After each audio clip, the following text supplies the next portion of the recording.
안녕하세요. 캐나다의 앤드류 박사입니다. 오늘은 제가 캐나다 법원으로부터 법원 출두 요청을 받았던 그런 사례를 여러분들께 한번 소개시켜 드려볼까 합니다. 피고인이 마약 사범이었는데요. 이 마약 사범을 잡아들이기 위해서 저의 진술이 필요하다. 그래서 법원으로부터 출두 요청을 받은 적이 있습니다. 캐나다는 마약으로 인한 사회적인 이슈들이 상당히 많이 일어납니다. 마약으로 인한 사회적 손실 비용도 상당합니다. 얼마 전에 제가 강의를 들으러 갔어요. 강의를 들으러 갔는데 그 강연자분께서 하시는 말씀이 캐나다에서는 마약 중독으로 인한 사망자 수가 교통사고로 인한 사망자 수보다 더 많다고 하더라고요. 정부도 그걸 알아요. 정부에서 상당한 비용을 매년 투자를 하고 있는데요. 약국에도 그 금액이 상당하게 지불이 되고 있습니다. 가령 긴급 상황에서 마약 중독자들을 치료할 수 있는 약을 무료로 공급해 준다거나 마약 중독 치료를 위해서 정부에서 상당한 금액을 약국에 보조해 주고 있습니다. 여기서 말하는 마약이라고 하는 것은 굉장히 강력한 마약 진통제들을 말해요. 한국에서 이렇게 문제가 되는 그런 향정신성 약품이라든가 그런 것보다는 훨씬 더 심각하고 강력하고 위험한 약들이에요. 제가 한국에서 무슨 뉴스를 들었는데 뉴스를 본 적이 있는 것 같은데 졸피뎀이 그렇게 문제가 됐던 것 같아요. 연예인이 무슨 졸피뎀을 남용했다느니 뭐 술집에서 사용했다느니 뭐 졸피뎀을 잘못 사용해서 뭐 해외로 추방됐다느니 뭐 이런 얘기를 들은 것 같은데요. 여기서는 졸피뎀 정도는 마약으로 취급하지도 않습니다. 졸피뎀은 향정신성 의약품에 분류되지도 않아요. 그냥 일반 처방약이 있으면 쉽게 구매할 수 있는 약입니다. 의사들이 그렇게 아주 심각하게 생각하지도 않고요. 그래서 본론으로 넘어가서 제가 어떤 일이 있었는지 한번 소개시켜 드려보겠습니다. 때는 2016년입니다. 2016년 2월에 어느 금요일에 있었던 일이에요. 어떤 환자, 중년의 여성분이 처방전을 한 장 들고 왔어요. 전자처방전이었는데 그 처방전에는 타이레놀 넘버 4라는 마약 진통제가 처방되어 있었습니다. 타이레놀 넘버 4는 코데인 60mg이 들어간 강력한 마약 진통제예요. 그런데 캐나다에서는 마약을 이제 조제해서 이제 디스펜스하기 전에 반드시 약사들은 어떤 웹사이트에 접속을 해서 이 사람의 히스토리를 검색을 해야 돼요. 검색을 해서 이 사람이 다른 약국에서 받은 적은 없는지, 이 사람이 다른 의사로부터 똑같은 약을 받은 적은 없는지 이거를 검색을 한 다음에 안전하다는 거를 확인한 다음에 반드시 지급하게 돼 있어요. 근데 아니나 다를까 정가를 이제 히스토리를 살펴봤는데 다른 의사로부터 다른 약국에서 이 약을 같은 약을 처방받은 적이 얼마 전에 있는 거예요. 그래서 이 전자처방전을 처방한 의사한테 제가 연락을 했죠. 얼마 전에 이 환자가 다른 약국에서 다른 의사로부터 약을 받은 적이 있는데 정말로 이 약을 지급하고 싶냐? 처방하고 싶냐? 그랬더니 의사가 아니다, 그거 그럼 실수인 것 같다. 그래서 그 약을 지급하지 않았으면 좋겠다. 이렇게 저한테 확인을 시켜주더라고요. 그래서 제가 이 환자분께 공손히 말을 했죠. 이 약을 다른 약국에서 네가 얼마 전에 다른 의사로부터 처방받아서 받은 적이 있기 때문에 내가 이 약을 지급할 수가 없다, 지금은. 그때 환자가 알았다 그러고선 집에 갔어요. 그런데 좀 심각한 일은 다음날 일어났어요. 다음날이 토요일이었는데 환자가 어제 그 처방전을 캔슬한 그 의사한테 간 거예요. 가서 약을 2개를 받았어요. 그 약 처방전에는 이제 항생제 하나랑 타이레놀 넘버 4, 어저께 그 캔슬한 타이레놀 넘버 4가 적혀져 있는 거예요. 이번에는 전자처방전이 아니라 수기로 적혀져 있었어요. 조금 의심이 갔어요. 의심이 갔는데 문제는 토요일이라서 의사한테 연락이 안 되는 거예요. 의사한테 연락이 안 되고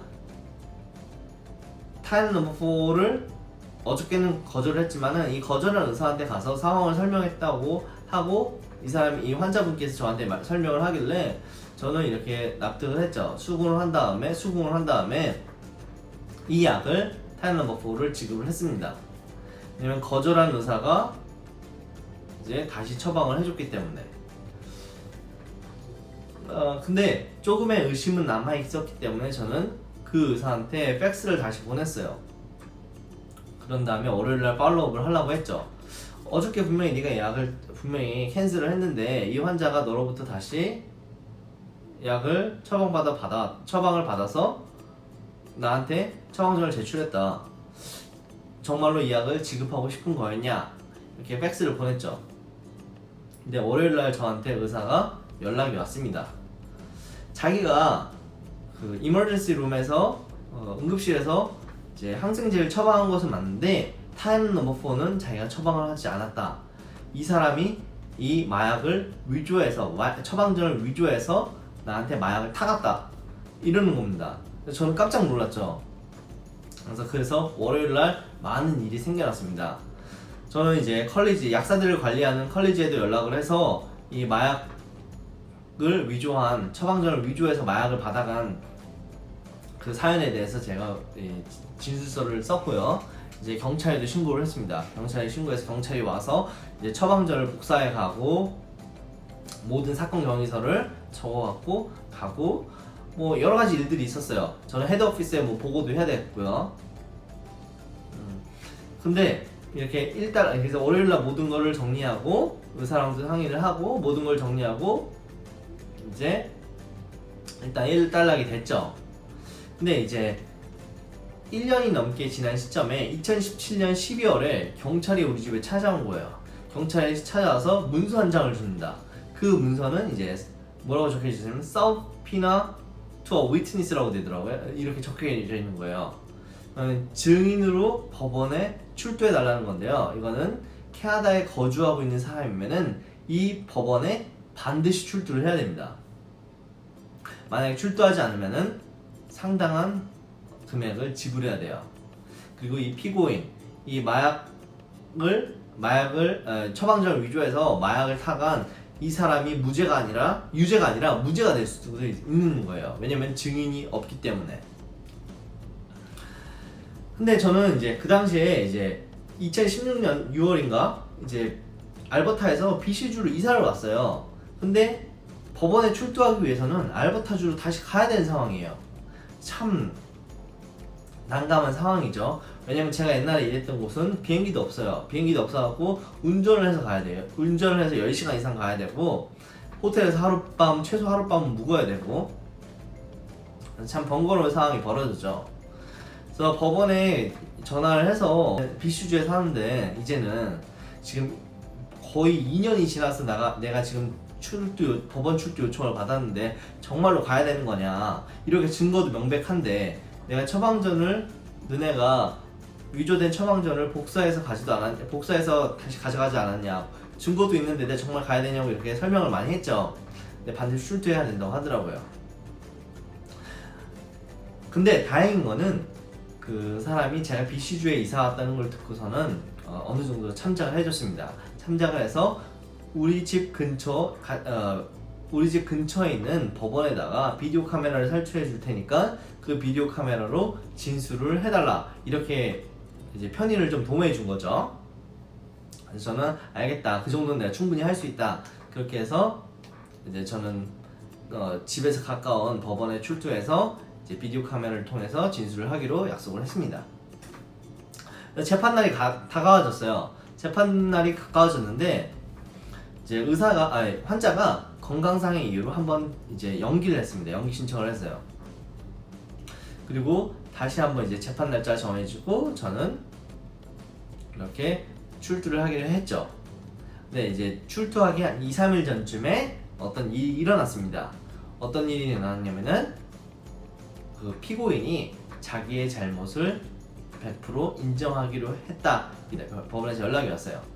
그래서 다행스럽게 저는 법원에 출두하지 않아도 되는 상황으로 마무리가 됐습니다. 근데 이 종이를 받고선, 이 서브피나라는 이 종이를 받고선 굉장히 저도 걱정이 많이 됐죠. 왜냐면 제가 진술을 잘못하면은 이제 무죄가 될 수도 있잖아요.